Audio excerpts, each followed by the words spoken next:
More than 8,000 Queensland householders had the cooling function on their air conditioner turned off. Not by them, but remotely, by their electricity supplier Energex, and it happened on a sweltering Sunday earlier this month. And this was the fifth time this Big Brother-style intervention had happened this year.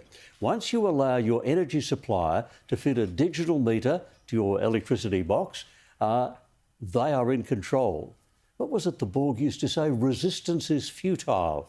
They can remotely turn off part or all of the electricity being fed into your house. Look, Will, how sinister is this? I mean, what they do is they come along and say, we've got this better electricity meter, it will save you money and we'll give you a special discount of $400. Can we install it? I think we should say no. I think you're looking at the wrong source of evil. I don't think this is the fault of the energy company. The fact is there's not enough energy to go around in Queensland and there's not enough to go around in Australia.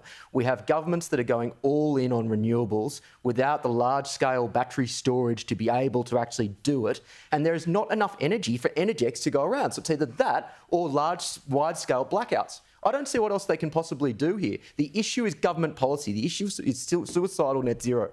And unfortunately, the private sector has been compromised as a result. But we're still giving people outside our house the power to control our house. And even though you're right, the rest of the background, everything that you said is perfectly correct. We're not going to have enough power in the system, and it's not going to come at the right times because we're not getting dispatchable power. Despite all of that, we can't give in to this kind of control. So my understanding is they signed up for an energy rebate, and I think you get about $400 off if you choose to put this in. So that's the sales pitch. But as long as they know what they're signing up for, and I don't know how well this was communicated, it could have been very dodgy on the energy company's part. I'm not sure. No, if they knew what they were signing up for, then I say, buyer beware. I think this is a really good lesson in why precedent is so important, and I harp on about this all the time.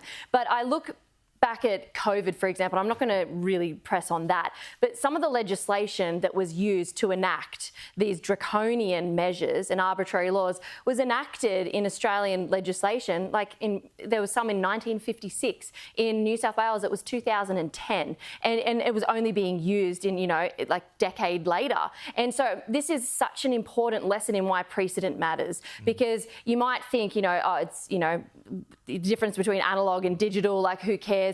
But you're right, Kel, there is a precedent that we act, unfortunately, because of what history shows, particularly with big government, is that they take far easier than they give back, and big governments continue to grow until there's a revolution against them. You can vote your way into tyranny, unfortunately, but you have to fight your way out of it. So precedent is so important and I hate that we have to look at these things, but when you are signing over these things, we should be using a lot of discernment and a lot of wisdom and go, how could this be used against me and my family in the future? And it's sad that we live in a first world nation and we have to think this way, but I think that we do. And I think the first thing Australians also need to stop saying is that we're a first world nation. I mean, what makes a first world country a first world? You have power, you have electricity, you have comforts. Yeah, you don't just have necessities. You have all going in the wrong direction, because we're not going to have dispatchable power under this, wind plus solar plus batteries. Well, that's exactly my point. We're not a first world nation. At the same time, I don't want to sign a deal in which someone sitting in an office somewhere else says, oh, tonight we'll turn off the fridge. Then don't sign it. Tonight we'll turn off the TV. Then don't sign it. Well, I'm not going to. I'm wondering whether too many of the difficult details are in small print at the bottom of the page. Well, I think we've all signed insurance policies. We know that. And I think that that may be fair. That may be fair. I think that the bigger point here is there is a political opportunity for the Conservative governments of Australia to say this sort of thing isn't about greedy corporates, which is what Labor is doing at the moment. It is about energy policy. And at the moment, I haven't heard the response from the state government there to say that this is an energy policy issue, not a greedy corporate issue. But we need to start having that conversation, to start winning hearts and minds, to say that net zero is suicide, and this sort of stuff is going to happen more and more unless we change course on policy. Well, let's talk about the size of your power bill, because if you're a bit worried about the size of your power bills, then Australia's Competition and Consumer Commission say, welcome to the club. Welcome on board. Nice to have you as one of the members who's got a problem. The power price shock, the ACC warns that households are paying too much. Most of us are doing that kind of thing. We are missing out. They're saying most of us are in the wrong sort of deals. So there were reductions in the wholesale price of electricity in 2024. Many of us didn't get them because we're stuck in deals where we don't get the best prices. Evelyn, tell us about your power. Yeah, I know. It was shocking. I nearly had to take out a mortgage just to pay for the last one. Yes, I live, on a working farm. Like, we perhaps have more expenses than, your average residential home in suburbia. But that being said, it was well in excess of over $2,000 for a quarter.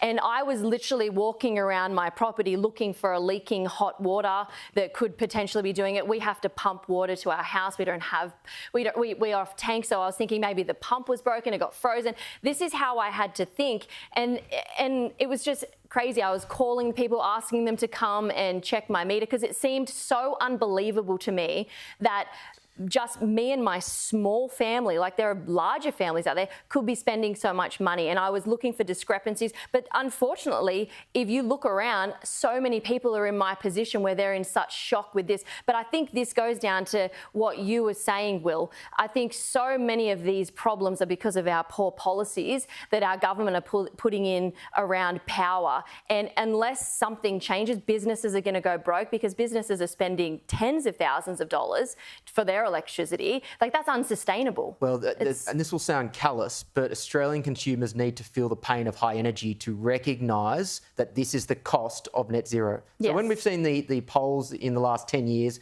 do you want to do something about climate change? 90% of people go, yeah, sure.